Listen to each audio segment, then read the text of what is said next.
नमस्कार दोस्तों, online एसकेएमयू YouTube channel में आप सभी का स्वागत है। और आज के इस वीडियो में बात करने वाले एसकेएमयू यूजी सेमेस्टर 3 जो कि सेशन है आप लोग का 2024 से 28। और आज के इस वीडियो में हम लोग जो बात करने वाले जो कि आपका मेजर पेपर 5 है और सब्जेक्ट आपका इकोनॉमिक्स। और आज के इस वीडियो में हम लोग प्रीवियस ईयर क्वेश्चन के सॉल्यूशन देखने वाले, यानी कि प्रीवियस ईयर क्वेश्चन के हल देखने वाले हैं।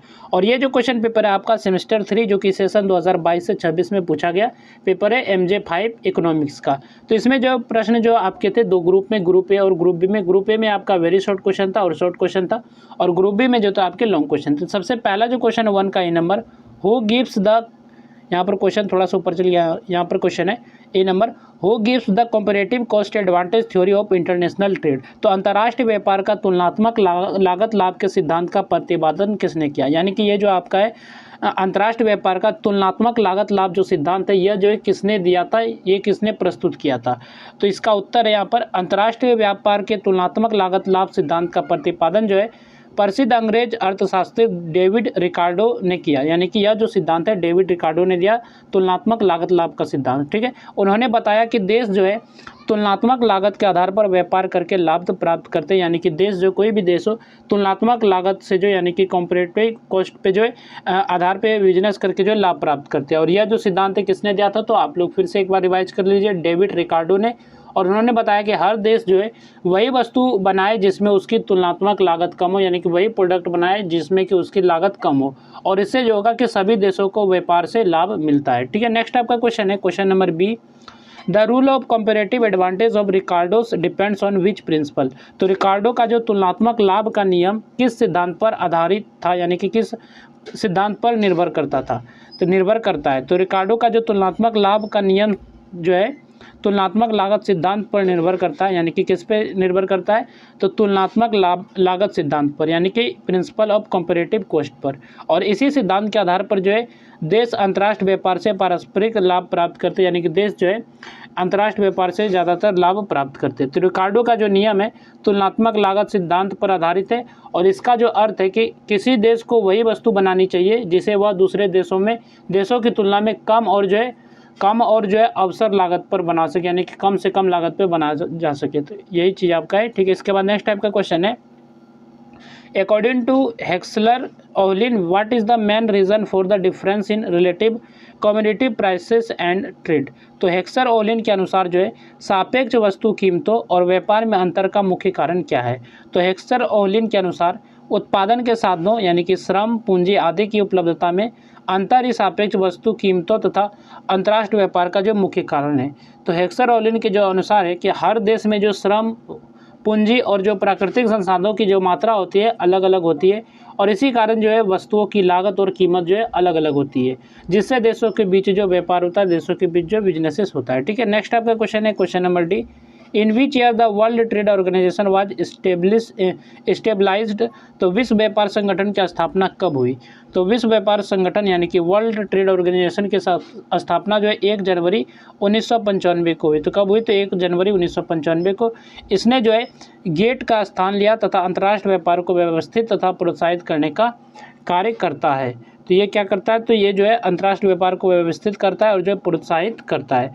तो विश्व व्यापार संगठन की जो स्थापना हुई थी 1 जनवरी 1995 को हुई, और इसका जो काम है देशों के बीच व्यापार को आसान बनाना, नियम बनाना और जो व्यापार से जुड़े विवादों का जो समाधान करना है। ठीक है, इसके बाद नेक्स्ट आपका क्वेश्चन है क्वेश्चन नंबर जो आपका ई है, to which money is known for paper gold. तो किस मुद्रा को जो कागजी स्वर्ण के नाम से जाना जाता है, किस करेंसी को जो है पेपर गोल्ड के नाम से जाना जाता है। तो विशेष आहरण अधिकार यानी कि स्पेशल ड्राइंग राइट्स, यानी कि इसको शॉर्ट में बोलते हैं SDR।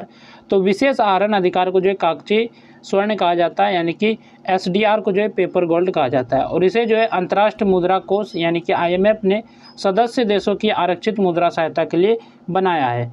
तो विशेष आहरण अधिकार को जो है कागजी स्वर्ण कहा जाता है, यानी कि SDR को जो है पेपर गोल्ड कहा जाता है। और इसे जो है किसने बनाया, तो अंतर्राष्ट्रीय मुद्रा कोष ने बनाया है, ताकि जो है ज़रूरत पड़ने पर जो है सदस्य जो है देशों को विदेशी मुद्रा प्राप्त करने में सहायता मिल सके। इसके बाद बात करेंगे शॉर्ट आंसर टाइप क्वेश्चंस के बारे में, यानी कि जो कि शॉर्ट क्वेश्चन पूछे गए थे। तो शॉर्ट क्वेश्चन पे चलने से पहले बात कर लेते हैं कि इस PDF का आप लोग कैसे डाउनलोड कर सकते हैं। तो ये PDF आपको जो है हमारे टेलीग्राम चैनल ओनली एसकेएमयू पे मिल जाएगा, तो वहाँ से आप इस PDF को डाउनलोड कर सकते हैं। अगर आप टेलीग्राम पे नहीं ढूंढ पाते तो इसी वीडियो के डिस्क्रिप्शन में आपको जो PDF का लिंक लिंक मिलेगा, तो वहाँ से जाके आप जो डाउनलोड कर सकते हैं। आप लिंक पे जैसे क्लिक करेंगे तो आप टेलीग्राम पे रिडायरेक्ट हो जाएंगे और वहाँ से आप इसको पढ़ सकते हैं। तो यहाँ से जो शॉर्ट क्वेश्चन है 2 का जो ए नंबर शॉर्ट क्वेश्चन है आपका, define international trade, differentiate between internal trade and international trade. तो अंतर्राष्ट्रीय व्यापार को परिभाषित करें, यानी कि इंटरनेशनल ट्रेड आपको क्या है, इसका डेफिनेशन आपको लिखना है।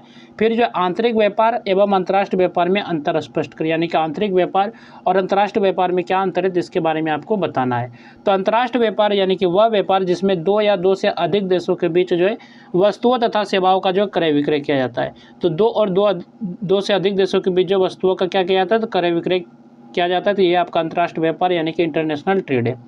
और इसमें जो है एक देश जो है अपनी वस्तुओं और सेवाओं का निर्यात करता है तथा दूसरे देशों से वस्तुओं और सेवाओं का आयात करता है। और इसका जो मुख्य उद्देश्य है देशों की आवश्यकताओं की पूर्ति करना, यानी कि देश की ज़रूरतों की पूर्ति करना, विदेशी मुद्रा अर्जित करना तथा आर्थिक विकास को बढ़ावा देना है। अब देख लेते हैं आंतरिक व्यापार एवं अंतर्राष्ट्रीय व्यापार में अंतर।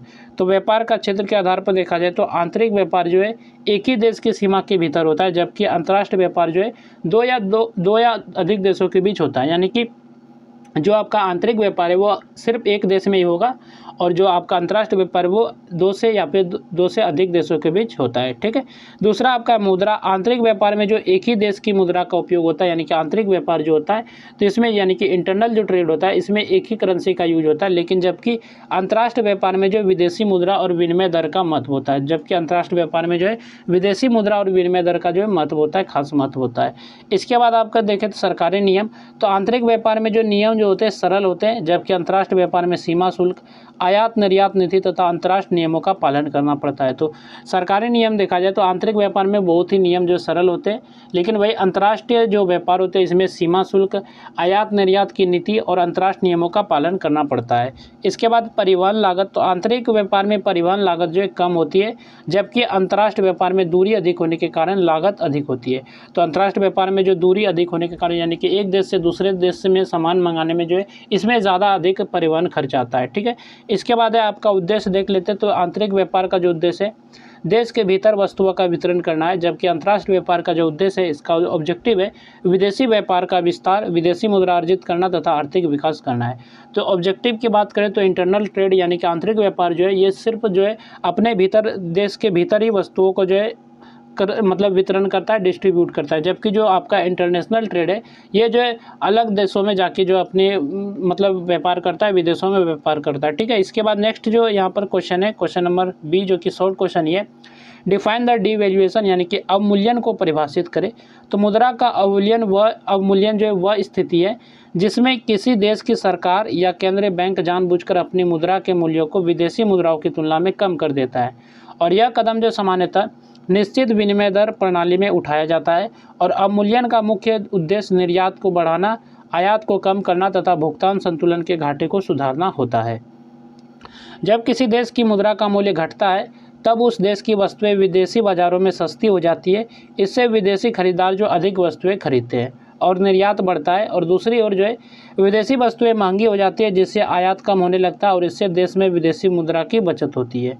उदाहरण के लिए आप देखा जाए तो एक उदाहरण जैसे कि यदि पहले जो है $1 70 रुपये था और अवमूल्यन के बाद $1 80 रुपये हो जाता है, तो इसका अर्थ है कि रुपये का मूल्य कम हो गया है। इससे जो है भारतीय वस्तुएं जो है विदेशों में अपेक्षाकृत सस्ती हो जाती है और उनके निर्यात को जो है प्रोत्साहन मिलता है। और अवमूल्यन से जो घरेलू उद्योगों, उत्पादन तथा रोजगार को बढ़ावा मिल सकता है, लेकिन जो आयातित वस्तुओं और कच्चे माल की कीमत बढ़ने से महंगाई आने की संभावना भी रहती है। इसलिए जो सरकार अवमूल्यन का निर्णय जो है आर्थिक परिस्थितियों को ध्यान में रखकर लेती है। इसके बाद यहाँ से आपका ग्रुप बी शुरू होता है जिसमें कि लॉन्ग आंसर टाइप क्वेश्चंस थे, यानी कि लॉन्ग क्वेश्चन थे। तो क्वेश्चन नंबर ए जो आपका 3 का ये जो है लॉन्ग क्वेश्चन है, describe the comparative cost advantage theory of the international trade, यानी कि अंतर्राष्ट्रीय व्यापार के तुलनात्मक लागत लाभ के सिद्धांत की व्याख्या करें। तो अंतर्राष्ट्रीय व्यापार के जो तुलनात्मक लागत लाभ सिद्धांत है तो इसके बारे में आपको बताना है। नेक्स्ट आपका क्वेश्चन है, क्वेश्चन नंबर जो बी है, what do you mean by free trade, यानी कि फ्री ट्रेड से आप क्या समझते हैं। Describe the merits and demerits of free trade, तो स्वतंत्र व्यापार से आप क्या समझते हैं। स्वतंत्र व्यापार के गुण एवं दोषों की व्याख्या करें। तो आपको स्वतंत्र व्यापार के बारे में बताना है, फिर इसके जो है मेरिट यानी कि गुण और जो इसके डिमेरिट यानी कि दोष के बारे में इसके बताना है। ठीक है। तो ये आपका क्वेश्चन नंबर बी था। इसके बाद नेक्स्ट आपका क्वेश्चन है, question number C, what is tariff, tariff क्या है? Describe the effect of tariff on revenue, protection, consumption and income. तो प्रशुल्क क्या है? और प्रशुल्क का राजस्व, संरक्षण, उपभोग एवं आय पर प्रभावों की व्याख्या करें। तो और जो टेरिफ का जो है राजस्व यानी कि रेवेन्यू, प्रोटेक्शन और कंजप्शन और इनकम पे क्या प्रभाव पड़ता है, तो इसके बारे में भी आपको बताना है और जो टेरिफ का डेफिनेशन भी लिखना है। नेक्स्ट आपका क्वेश्चन है question number D, explain the factors affecting foreign exchange rates. विदेशी विनिमय दर को प्रभावित करने वाले कारकों की व्याख्या कीजिए। तो कौन कौन से जो कारक है विदेशी जो विनिमय दर है यानी कि फॉरेन एक्सचेंज रेट को जो अफेक्ट करते हैं, प्रभावित करते हैं, जिसके बारे में आपको बताना है। नेक्स्ट आपका क्वेश्चन है क्वेश्चन नंबर ई, जो कि क्वेश्चन आपका discuss the causes of disequilibrium in balance of payment. तो भुगतान शेष में असंतुलन के कारणों की व्याख्या करें। तो भुगतान शेष में जो असंतुलन आता है इनके कारणों के बारे में आपको बताना है। नेक्स्ट आपका क्वेश्चन है क्वेश्चन नंबर जो कि आपका एफ है, describe the objectives of international monetary fund यानी कि IMF, इसको शॉर्ट में बोलते हैं इंटरनेशनल मॉनेटरी फंड को। तो अंतर्राष्ट्रीय मुद्रा कोष के उद्देश्यों की व्याख्या करें। तो इसके क्या ऑब्जेक्टिव है, अंतर्राष्ट्रीय मुद्रा कोष के क्या उद्देश्य, तो इसके बारे में आपको व्याख्या करके बताना है। तो ये आपका क्वेश्चन नंबर एफ था। इसके बाद ये जो आपका प्रीवियस ईयर क्वेश्चन खत्म होता जो कि 22 से 26 सेशन का क्वेश्चन था। इसके बाद देखेंगे आपका जो 2023 से 27 का क्वेश्चन पेपर था, तो उसको भी मैं कोशिश करूँगा तो आपको शाम तक में वीडियो अपलोड कर दूँ ताकि आप लोग उन क्वेश्चन को भी अच्छे से प्रैक्टिस कर लीजिएगा, अच्छे से देख लीजिएगा। तो चलिए फिर मिलते हैं नेक्स्ट वीडियो में। इस वीडियो में बस इतना है और PDF डाउनलोड करना है तो आपको टेलीग्राम चैनल पे मिल जाएगा PDF, या फिर इसी वीडियो के डिस्क्रिप्शन में आपको PDF का लिंक मिल जाएगा। तो चलिए फिर मिलते हैं नेक्स्ट वीडियो में।